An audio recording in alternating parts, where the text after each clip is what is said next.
Bonjour, vous entendez souvent parler de la loi de l'attraction et vous vous demandez peut-être si cela a une chance de fonctionner ou pas. Je vais vous donner quelques pistes pour répondre à cette question. L'idée étant de vous aider à avancer, bien sûr. Je suis Sandrine Belmont, je suis docteur en psychologie.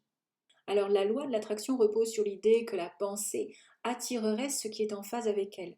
Cela signifierait que les pensées positives attirent comme un aimant les éléments ou les situations positives.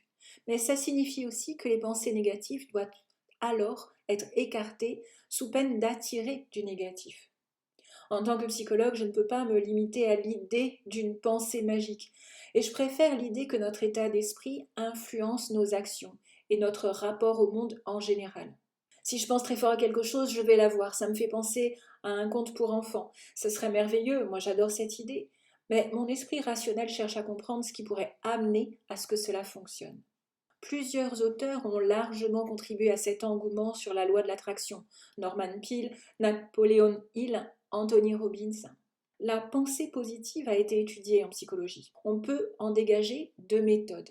La visualisation créatrice, qui consiste à imaginer l'objectif comme déjà atteint, et ceci le plus précisément possible.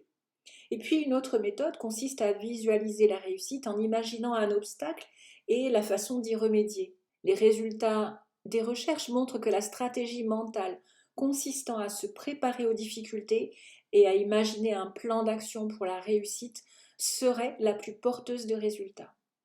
Il faut bien faire la différence entre rester sur des pensées négatives et trouver des solutions aux obstacles éventuels.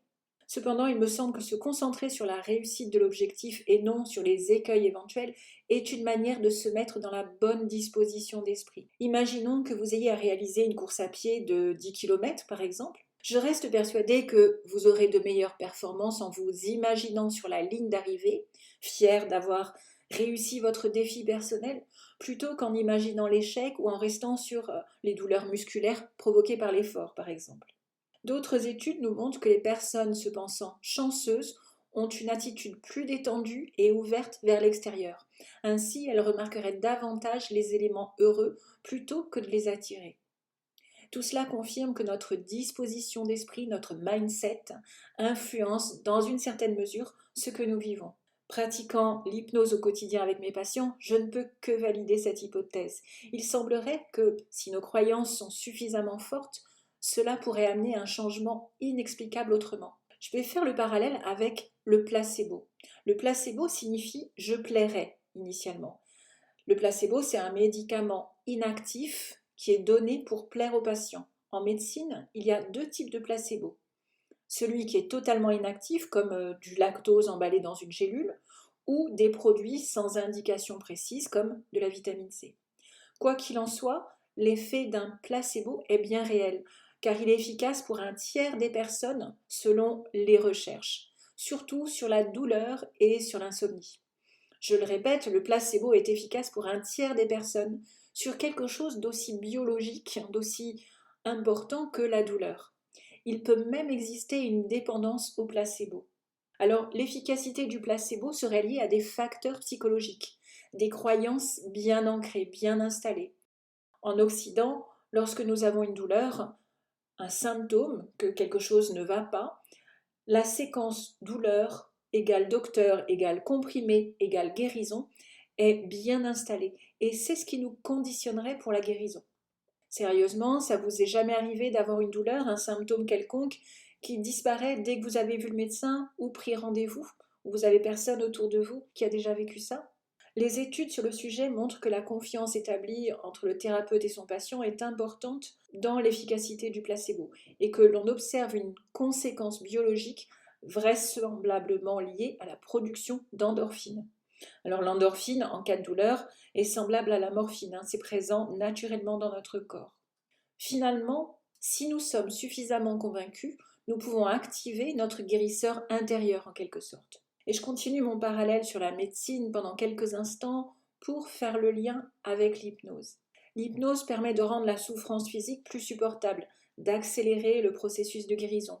Mais plus globalement, en hypnose, le cerveau réagit comme s'il avait vraiment vécu les situations imaginées. Des opérations sous hypnose sont pratiquées à crâne ouvert pour des personnes souffrant de la maladie de Parkinson ou alors pour retirer des tumeurs cérébrales. Le patient est endormi puis réveillé durant l'opération afin de s'assurer que le chirurgien ne va pas endommager d'autres fonctions cérébrales. Alors l'hypnose repose finalement sur notre capacité naturelle, la capacité naturelle de notre cerveau à s'absorber complètement dans une activité au point de s'y perdre. La concentration est alors tellement forte que les perceptions même en sont altérées. Alors oui, la pensée, l'absorption complète dans nos pensées peut nous amener à de véritables changements. Rien de magique, mais c'est pour ça que nous pouvons changer des comportements ou des points de vue ou des émotions grâce à l'hypnose. Ce que je vous propose de retenir, c'est que vous efforcez d'avoir un état d'esprit positif, vous imaginez la réussite, anticiper le positif est une pratique qui vous amènera vers vos objectifs. Il ne s'agit pas de magie cosmique, mais simplement d'utiliser toutes vos ressources. Faites-vous confiance. Et pour terminer, je vais vous citer une citation de Franklin Roosevelt. Les seules limites de nos réalisations de demain sont nos doutes d'aujourd'hui. Alors n'hésitez pas à partager vos expériences sur le sujet en commentaire et je vous retrouve bientôt.